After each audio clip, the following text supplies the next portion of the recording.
E aí, minhas lindezas, eu sou a professora Carla do Mundo Química e hoje a gente está junto para trabalhar com funções oxigenadas. Vem comigo!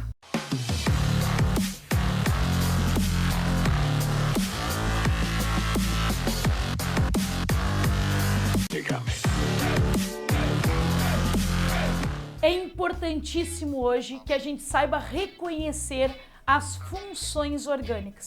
É importante que tu saiba olhar um composto orgânico e identificar quais são as funções presentes nesse composto orgânico. A primeira função que a gente começa trabalhando são os álcoois. Os álcoois são importantíssimos, são aparecidos.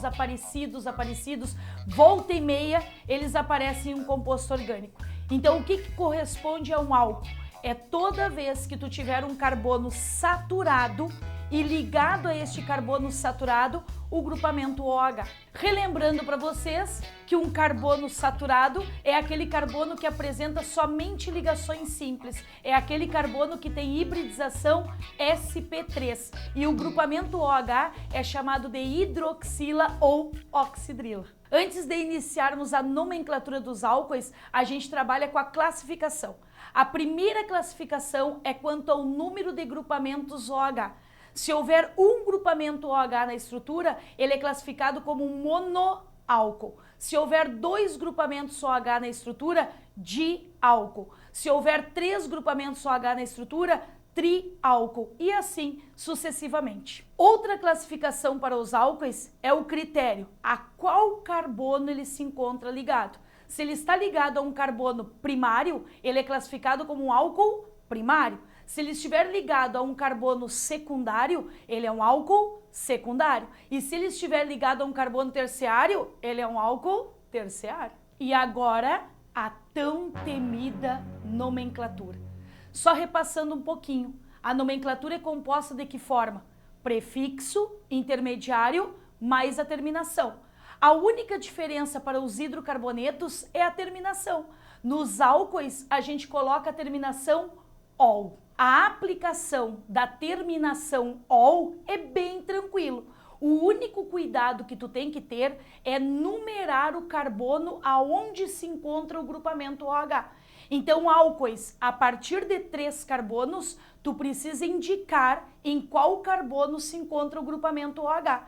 Lembrando que tu vai ter preferência na numeração sempre pelo carbono mais próximo do grupo funcional. E se houver 2 ou mais grupamentos OH, basta que tu coloque na terminação diol, triol, tetraol. Um exemplo bem importante é a glicerina, que é um triálcool.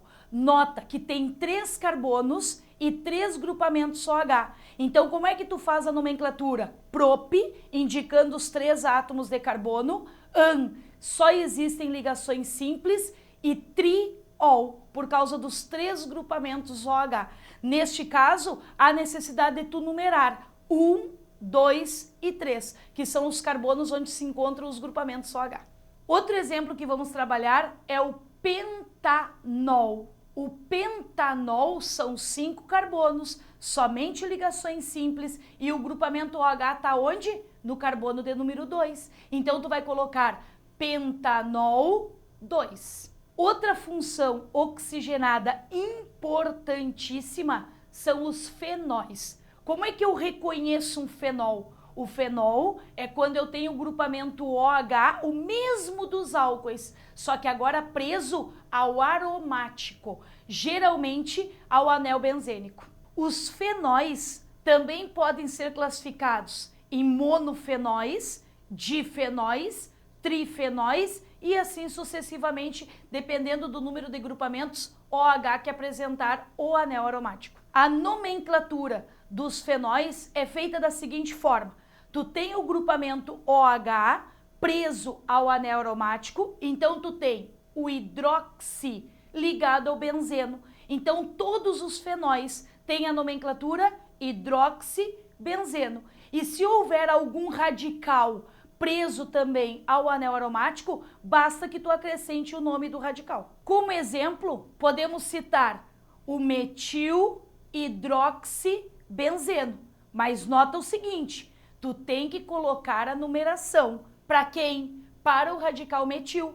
Visto que o grupamento OH, ele é grupo funcional, ele vai estar no carbono de número 1, porque ele tem preferência na numeração. Então, hidroxibenzeno, e para o radical metil, tu coloca o número 2. Então, 2-metil-hidroxibenzeno. Dando sequência às funções orgânicas, trabalharemos agora com os éteres. Como é que eu reconheço a função éter? Sempre que tu tiver o oxigênio preso a radicais orgânicos. Esses radicais podem ser radicais saturados, radicais insaturados, radicais aromáticos, não interessa, desde que tu tenha um oxigênio entre carbonos. A nomenclatura dos éteres é feita da seguinte forma. Tu escolhe o lado que tem o menor número de átomos de carbono, coloca o prefixo mais a terminação oxi, mais o lado que tem o maior número de átomos de carbono, seguido do intermediário an, em, in, mais a terminação O, como se fosse um hidrocarboneto. Como exemplo, nós temos quem? O metoximetano, que é o éter mais simples. Um carbono, met, mais a terminação oxi. Um carbono, met, an, que é o intermediário, mais a terminação O, como se fosse um hidrocarboneto. Outro exemplo que segue é o etoxipropano.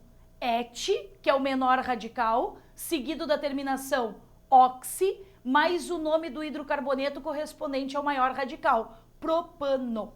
Outra função importantíssima são os aldeídos. Como é que eu reconheço um aldeído? Quando eu tenho a carbonila na extremidade da minha cadeia principal. A carbonila, ela já apareceu na prova do Enem. Toma cuidado com ela. É o C-dupla-O. A nomenclatura dos aldeídos é feita de maneira fácil. Prefixo, intermediário, mais a terminação al, de aldeído. O aldeído mais simples é o aldeído que apresenta um carbono.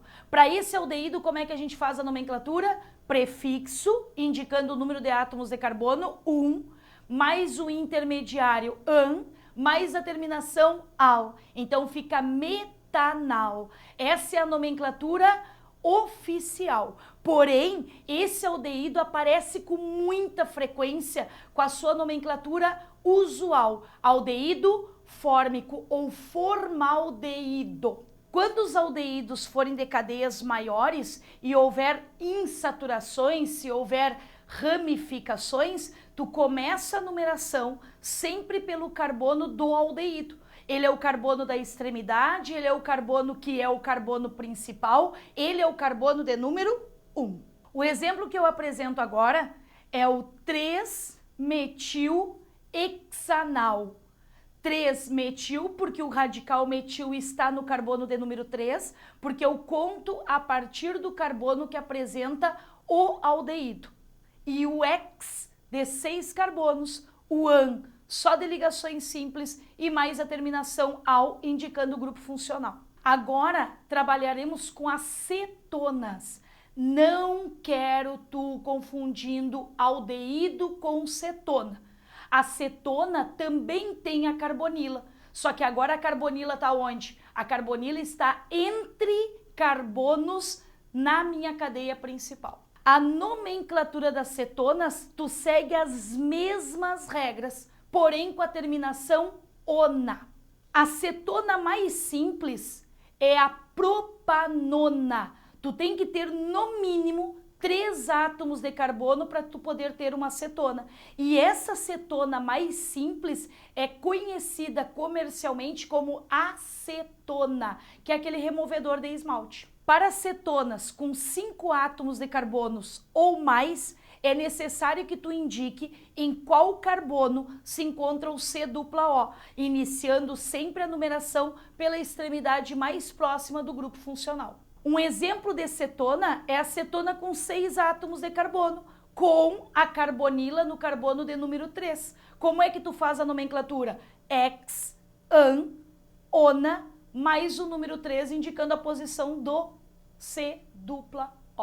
Agora a gente vai trabalhar com aquele que aparece com muita frequência em provas, os ácidos carboxílicos. Como é que tu reconhece um ácido carboxílico? Toda vez que tu tem o C-O-OH preso à extremidade da cadeia. Esse grupamento chama-se carboxila, por isso que é ácido carboxílico. Os ácidos carboxílicos, eles podem aparecer de forma mocoseada.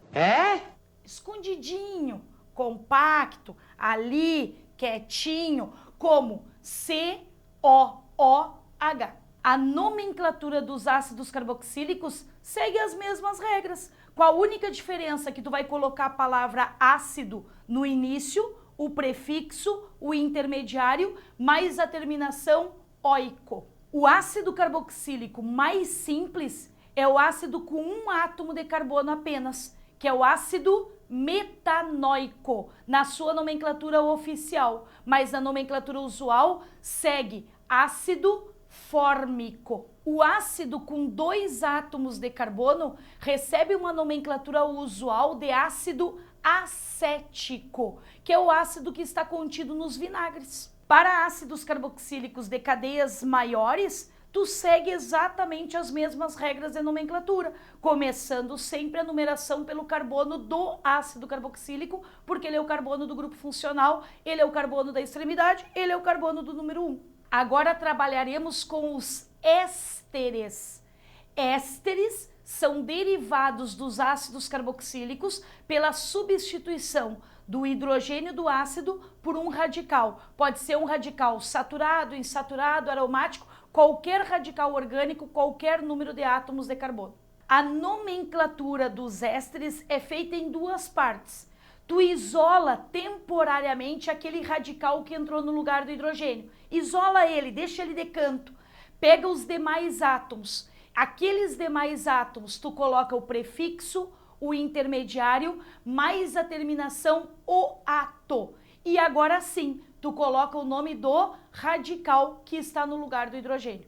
Como exemplo, temos o propanoato de etila. Prop, porque tem 3 carbonos, somente ligações simples, e oato, indicando a função éster.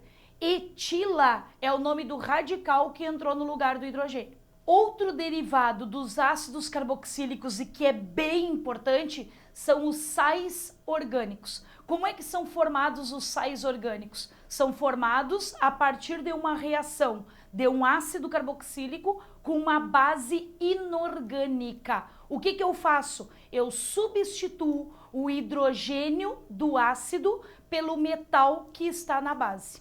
Lembrando para vocês que uma reação entre um ácido e uma base é uma reação de neutralização.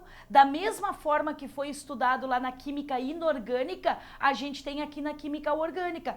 Ácido mais base dá como produto sal e água. Só que quando o ácido é um ácido orgânico, o sal formado é um sal orgânico. A nomenclatura dos sais orgânicos é feita de maneira equivalente ao dos ésteres.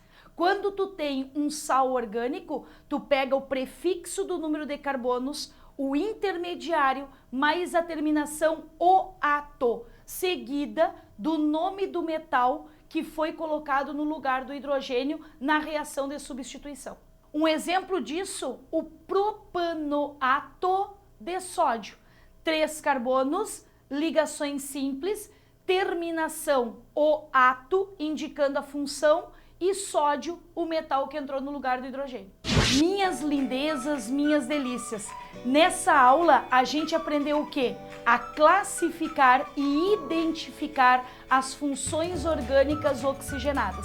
É importante que tu saiba olhar para um composto orgânico e identificá-las. Tu tem que saber reconhecer um álcool, um aldeído, uma acetona, um fenol, todos esses compostos orgânicos.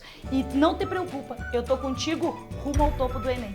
Gostou dessa aula? compartilha com os teus colegas, compartilha com os teus amigos, dá um like na página, faz um comentário e nós estamos junto contigo.